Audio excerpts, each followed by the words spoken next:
This video is going to talk about two external structures that a eukaryotic cell may or may not have, but their function is motility. It's going to help some eukaryotic cells move around. So some eukaryotes have flagella. You heard about flagella when we talked about prokaryotes.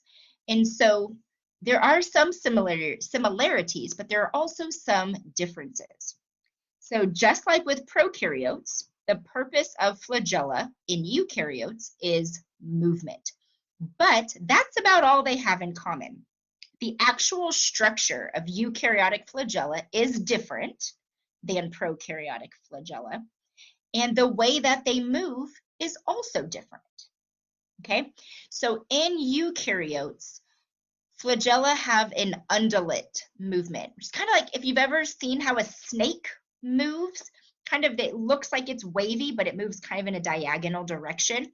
That's how flagella moves on eukaryotes. They are still these long whip-like tails, but the actual details of that internal flagellar structure is different, like I said, in eukaryotes compared to prokaryotes. Okay? But again, it is there for movement. Now, eukaryotes, some of them, are also covered in short hair-like projections. But when we're talking about eukaryotes, these little short hair-like projections are known as cilia. They structurally resemble fimbriae that we talked about in prokaryotes, okay? But they are not the same.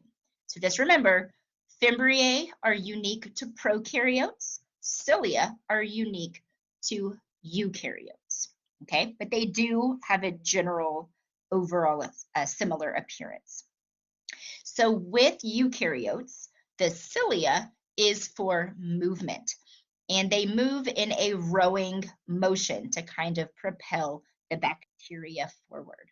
And as you can see in the picture here, they are little hair-like projections that completely cover the surface of the bacteria. So really, that's all I wanted to tell you about motility. So I'm going to go ahead and include in this video the apply your understanding slide. So here I want you to kind of, again, read the directions and then pause the video. So what you're going to do is complete the table below.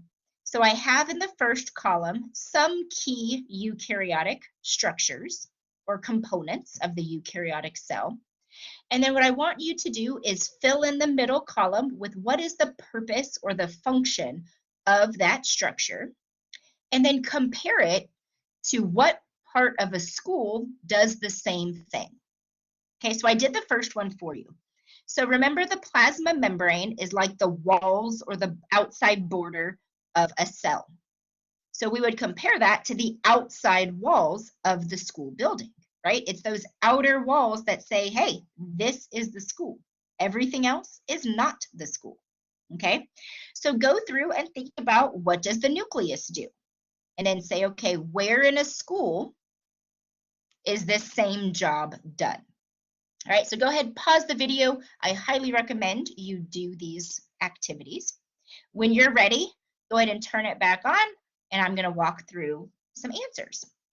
All right, so the nucleus stores genetic information.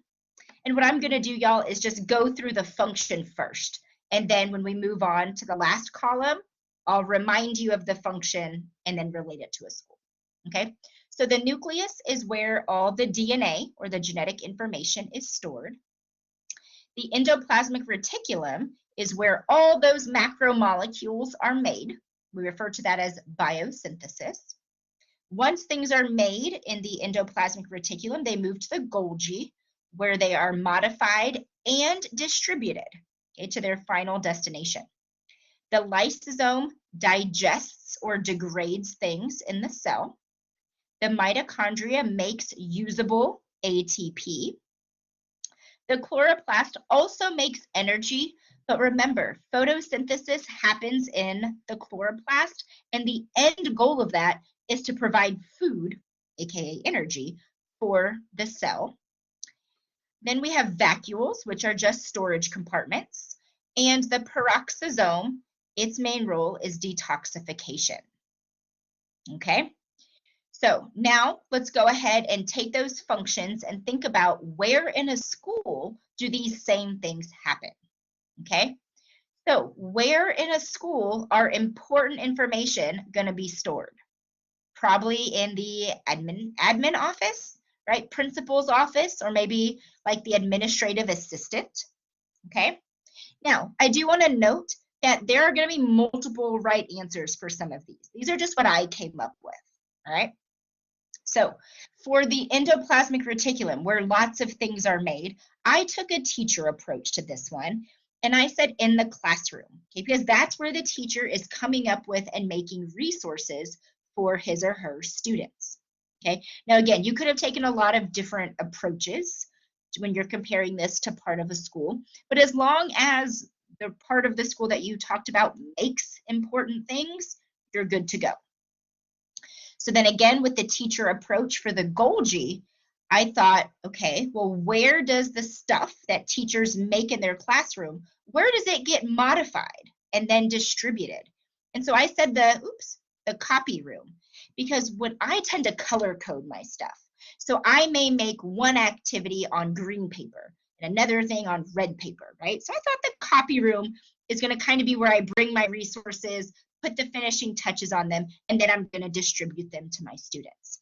Again, there might be some variety in your answer for the Golgi. All right, the lysosome, right? That's going to be where things get eliminated from the cell. So I said maybe trash cans, recycle bins. When students are done with stuff, where do they kind of discard it? Then for the mitochondria, which is where usable energy is made, I thought, what about like a power box, some sort of like electrical station? You tell I'm not very good with electrical stuff. So I said like a power box or a power grid or something like that. The light switches, right? Turns on the electricity in the room in the school. For the chloroplast, I focused on photosynthesis making food. And so I thought, okay, well, where do students get energy in the form of food? Well, that would be the cafeteria. Vacuoles store stuff. So I thought of like storage closets, right? That's where like brooms and mops are kept in classrooms when there's closets, or filing cabinets, right? That's where teachers store things that maybe they don't need at the moment. And then for the peroxisome, I went to like detox. So with terms of a school, I thought, well, where do you go if you don't feel good, right? If you're maybe vomiting and trying to purge your system of whatever's upsetting you. So I put the nurse's office. All right, y'all, that is it for this video. Let me know if you have any questions.